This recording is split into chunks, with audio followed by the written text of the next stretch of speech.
Hello and welcome back to the Neon Chronicles. In today's video, we're going to be taking a look at Punishing Grey Raven, which is one of Kuro's games.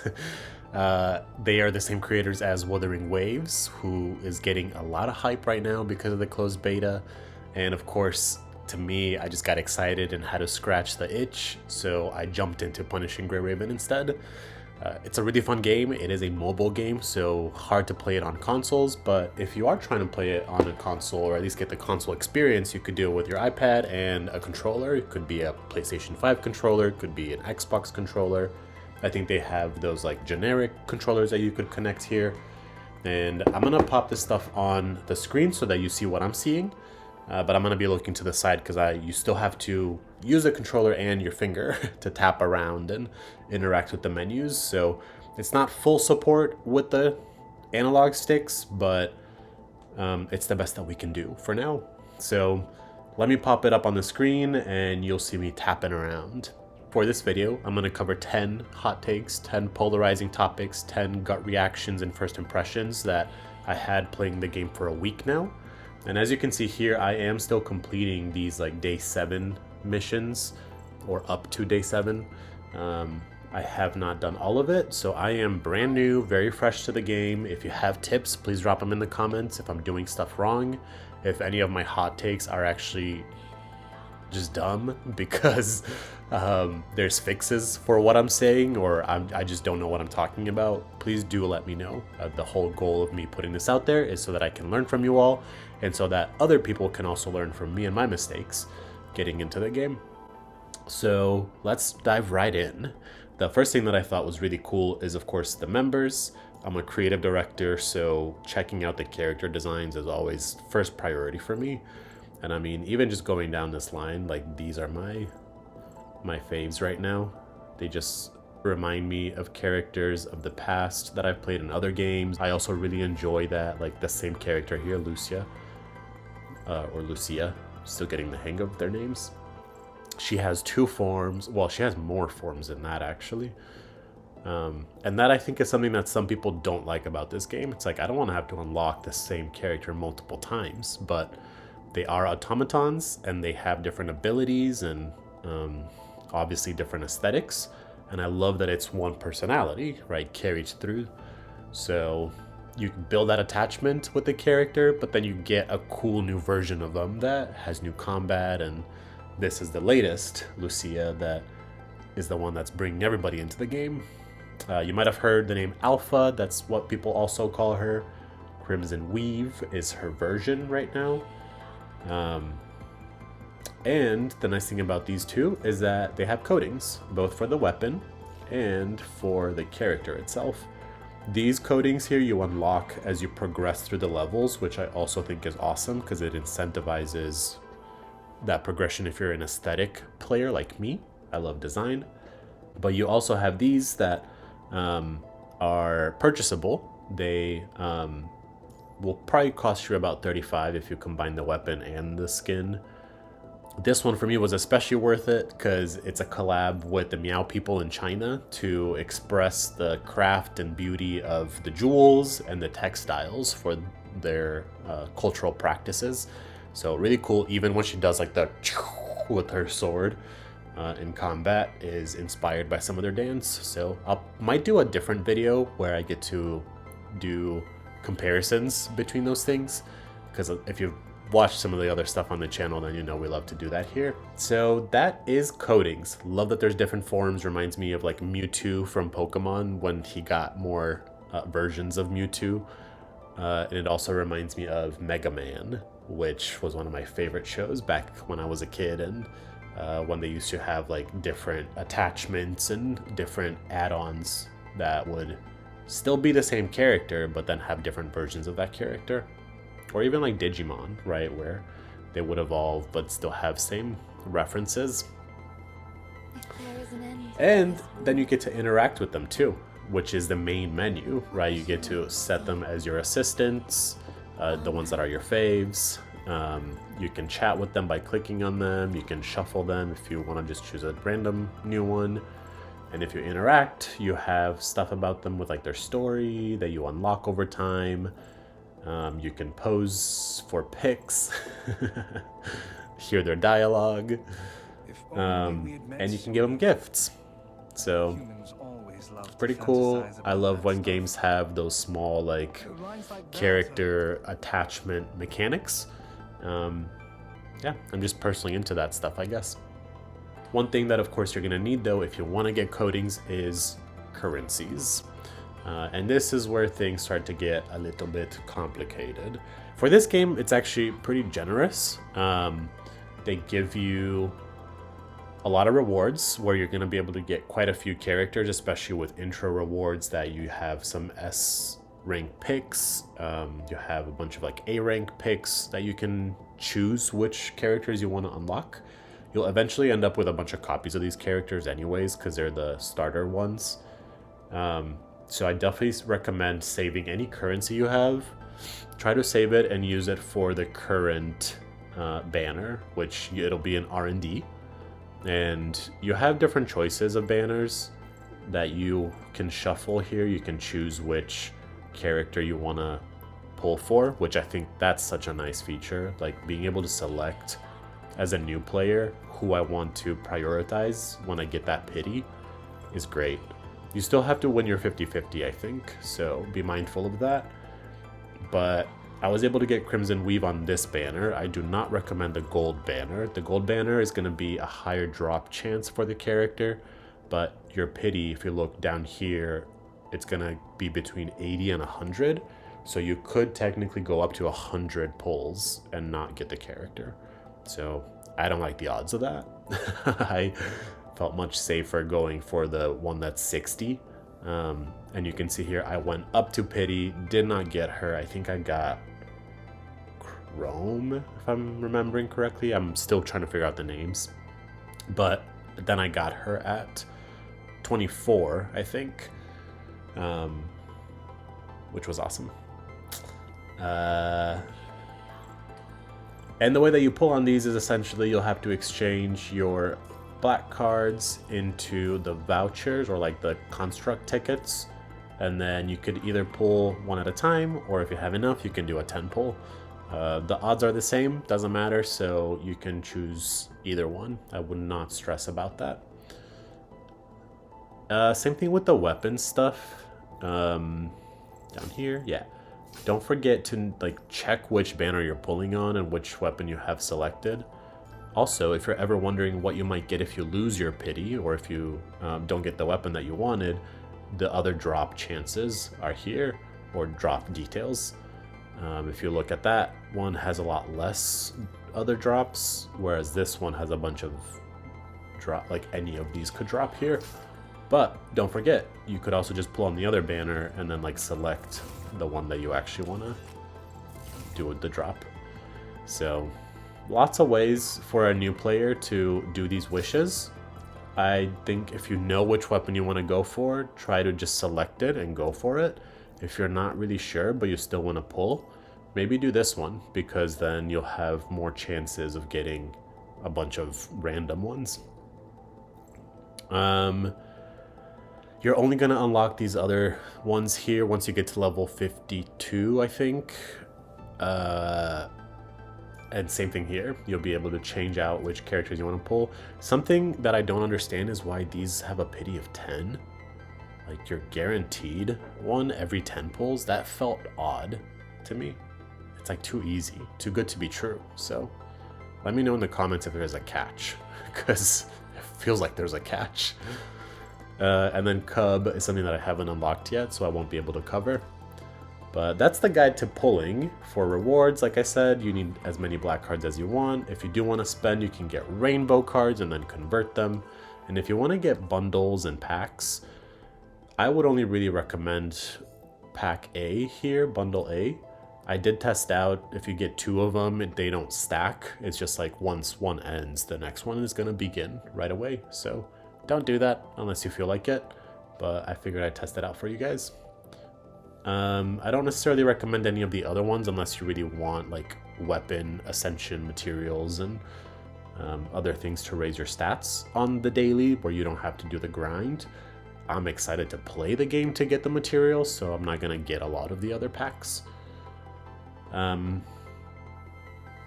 get to level 53, I will say though, I had to use up all my serum because I had to farm a bunch of the resources. So that's something that is a double-edged sword, is the serum, the gating. I understand it from a game creator perspective of like, you want to limit people, right? For a couple reasons. One, health benefits. It's not healthy for people to play games all day. And two, so that people don't get bored of the game, right? If they're playing all day, it's very likely that they're going to burn out and then they're going to get rid of your game much faster. So by imposing that limitation, you develop a cadence with the user where they come back every day, do a little bit, and then they healthily exit for the day. But of course, when you're excited to play and you just want to do the grind, you want to just spend as much serum as you can. So enjoy it for the beginning, you know, do as much as you want, and then just be mindful of that gating, because you will feel sometimes that you're being like held back by the game, which can feel uncomfortable as a new player. It was definitely something that I felt because of the serum and wanting to get more materials to raise my characters faster. And one thing that I'm still kind of bummed about is that I can't get the cub still. Like level 61 feels so far away because it gets harder to get these points. And I'm just at 53. But I will persevere. Okay, so now you know, we got the coatings, you know how to get them, we got the serum and the gating. But then also I want to talk about the story format, the storytelling. I do find that they could push it more. It's not that the story is bad per se. I don't think it's bad. I think it's kind of interesting. I like the sci-fi, like robotic, post-apocalyptic motifs in the storytelling. But my biggest issue is, let me just jump into an example and show you guys. Like, for example, if I want to engage with these stories, I'm noticing that all these backgrounds and like the scenes, it's all very repetitive. You have very little distinction between the assets used and the movements and the transitions. It feels a little bit lazy, I'm not gonna lie. I'm not gagging. I'm all for comic book storytelling. I love comics. I pulled out the Electra one that I love. That's one of my favorites. Like, there's so much potential with comics and storytelling. Like, this scene is her remembering her life. It's like a little summary woven into one page, right? Or this page here where I think they could just do more. And imagine this with motion graphics, right? Where it's really zooming into characters and playing with colors. And I know that would require a bigger budget and a lot of artistry, but I think if they were to push the game to this level of storytelling, which if you've ever played games like Folklore is a great example of this, they do a little bit more dynamic cutting of panels. It would help out so much. It would help immerse me so much more than these boring transitions, because that's when you're like, okay, the combat is awesome and fast paced, which is one side, and then they force you to like slow down too much to watch these, and there's just not enough stimulus, not enough interaction. And then these cuts with the characters where it's just like a grayed out version, and then they ungray out, and then they gray out, and they're black, and then they're, it's like after a while it gets very repetitive, and so it just makes you want to skip, which I often do just to get into the combat. So that's the storytelling format. I think it's a little lazy, and they could definitely push it further if they want people to really feel immersed in their stories. Cutscenes, though, really great. I really like the cutscenes so far. So the next thing that I wanted to show you guys that I'm not really loving is in the story, like you'll be playing through with the team that you like and having a good time, and then the next one you have to play as something that you don't want to, which gets kind of annoying after a while. Like, I don't want to play as this lady. I'm like, that's her only ability. Like all you can do is dodge, walk around, and click. There's like no combos. I don't know why they did this. I don't understand why they put this stuff in here. I get that it might make sense with the storytelling, and I like that you're getting these different perspectives of the same event. But I just don't think it's fun at all. Maybe it'd be more fun if I wasn't playing with a controller, because I'm literally just like, that's all you gotta do. So not engaging whatsoever. Really did not like these missions, and the fact that they take you away from enjoying the characters that you pulled and are enjoying, just to have to do that to be able to unlock something to be able to move forward. And then sometimes, let's see, which one was I on? Yeah, this is a fun one. Then you have to do one of hers, and then sometimes you're back to back where you're like, ugh, and then you basically just choose to stop. That's where I often found myself just being like, okay, I'm gonna just take a break and stop playing for the day. So I do think it might be a deliberate strategy to, again, gate people to be like, stop it, pause. But I personally just really don't like it because it makes all these hidden levels be a bit of a drag. So, like I said, I wanted to give you guys some polarizing takes, not just the good. I want to give you some of the bad as well.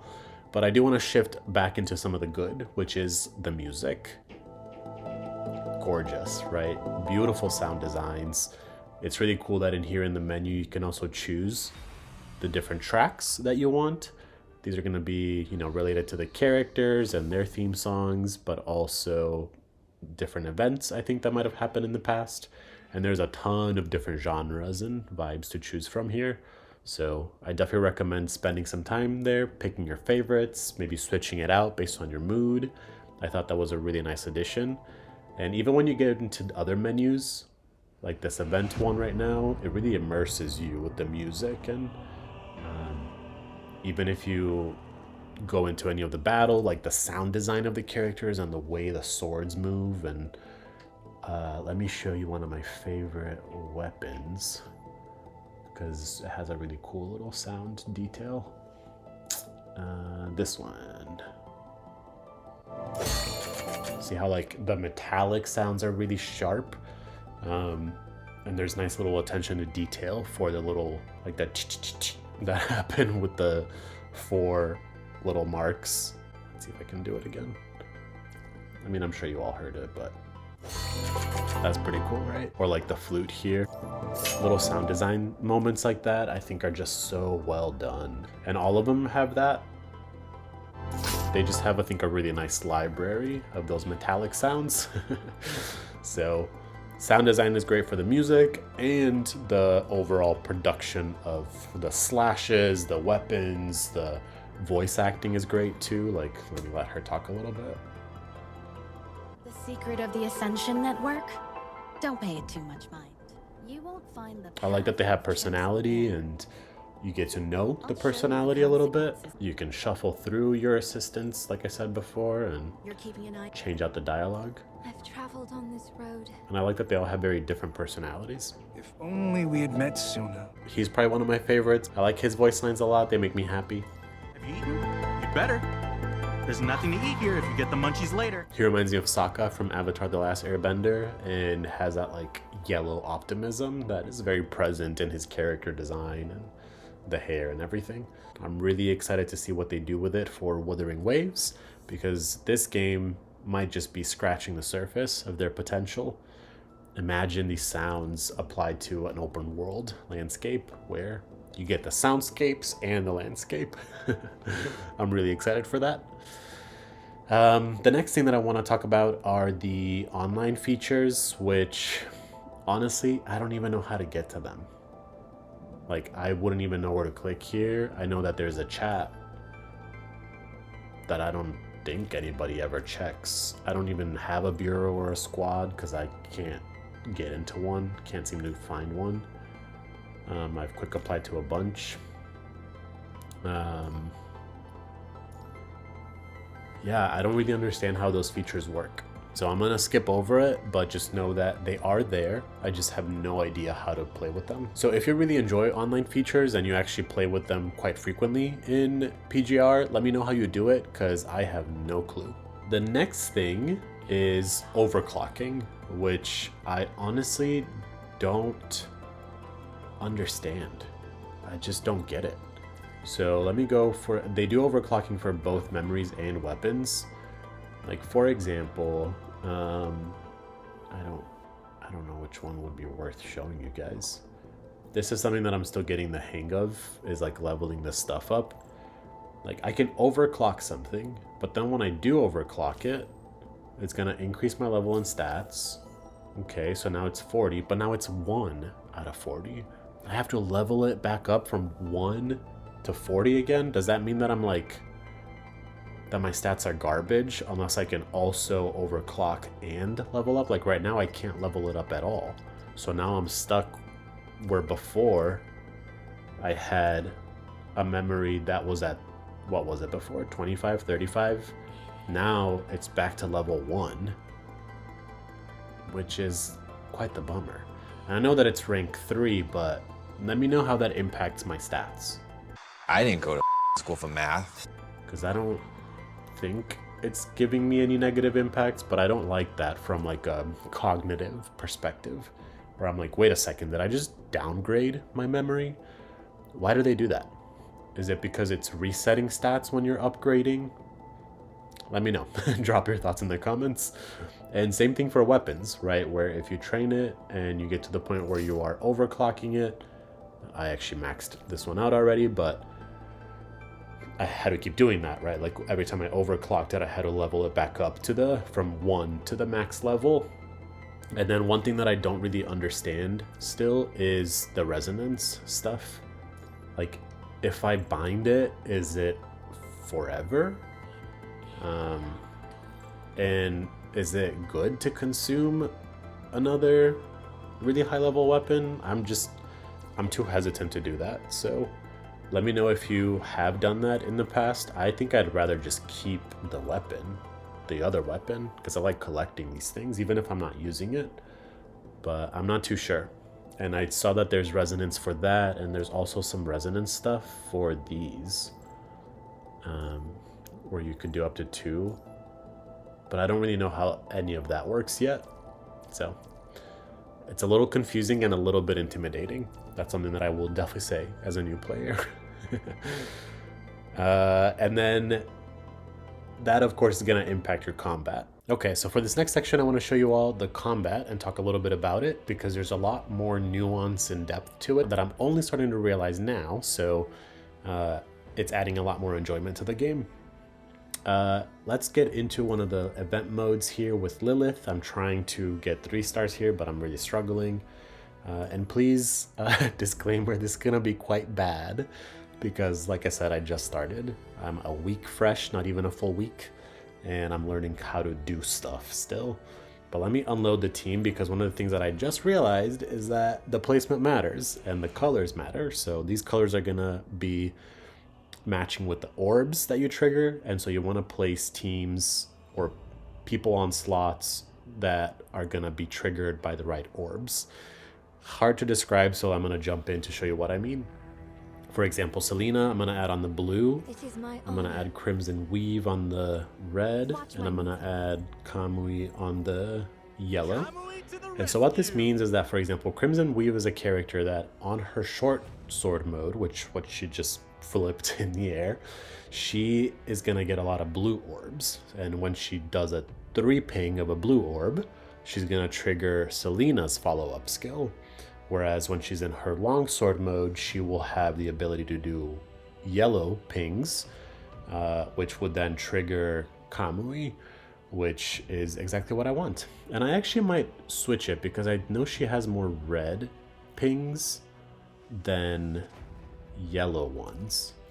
And so I'm actually going to put Kamui in the red and her in the yellow, but I still want her to be my starter. Don't get hurt by my strikes. So I think that this will be good. And then I'll show you what I mean in terms of how these pings work and how you trigger stuff. I'm really enjoying this boss as a whole because I love her design. I love sci-fi aesthetics and like automatons, and when people have like cybernetic enhancements, she reminds me of the villain from Kingsman. I don't know if anybody watched. and just classic like Alita, you know, dangerous, pointy motifs in her character design. So okay, let me focus really quick. So you of course have your dodge, which is fun. If you get perfect dodging, you enter the matrix mode, which I'm gonna try to do, but yeah, here we go. So when you ping something in the matrix mode, you immediately trigger that character's follow-up that you pinged. So because I pinged a blue orb and Selena's in the blue slot, that's why I was able to bring her in when she flashes. Now I'm gonna go into my longsword mode, which is gonna trigger a lot more yellow and red orbs. And then when I ping those, like coming up here, I'm gonna do a red ping and trigger Kamui. So now he does his follow-up, and I'm gonna unleash my build-up that I built up in the gauge that you see at the bottom of the screen. And now I'm back in my short sword mode. Let's try to do a ping for Selena, do Selena's follow-up, and then now I'm gonna enter longsword mode again so I can start to ping Kamui again. Do my yellow ping. Oof, she got me.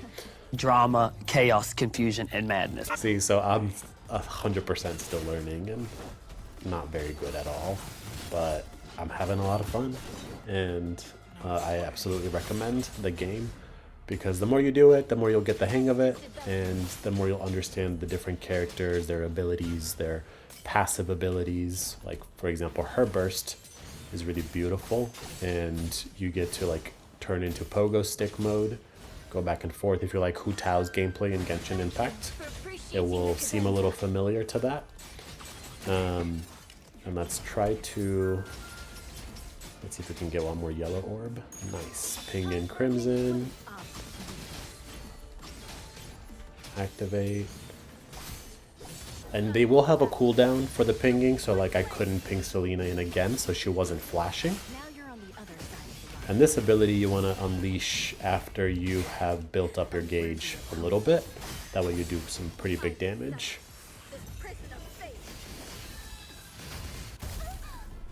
Like that. So that happened because my gauge at the very bottom, that red one, was filled up all the way to the point where the white was showing at the very end.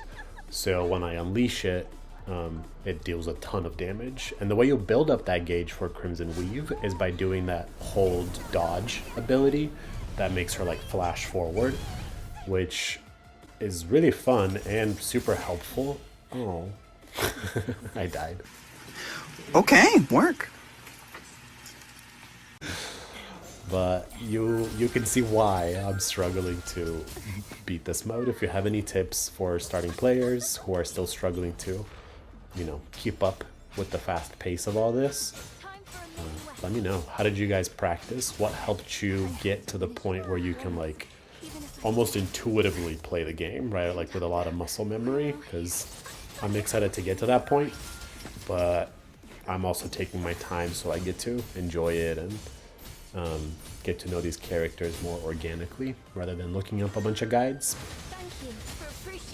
But that has been it for the combat. Hopefully this makes a little bit of sense and helps out any new players that are trying to figure out what the heck is up with all these orbs and how do I use them correctly and why do these characters flash sometimes, why do they sometimes switch in and sometimes they don't. Hopefully it answers some of those questions for you. And with that being said, I'm going to stop here because I'm barely even paying attention, as you can see. Okay, so the next thing that we have on our list is going to be the convenience factor. I love that this game has a lot of enhancements for convenience. For example, indicator dots, right? Like the blue little orbs that show up are going to help you understand where you have to go. Like, I just unlocked this. Previously, as I was filming this video, I was saying how I was quick applying and haven't been able to unlock this yet, but I guess I did now unlock it. And this is perfect timing because I get to talk through some of the convenience too of how they indicate things for you with the tutorials. It makes it very easy for you to train on where things are. I usually just like click, I don't even read the dialogue because trust me, if you know games and you know technology, you'll just pick this stuff up very naturally. If you don't know games and you don't know technology, maybe spend the time to actually read. It'll probably help out. Nice.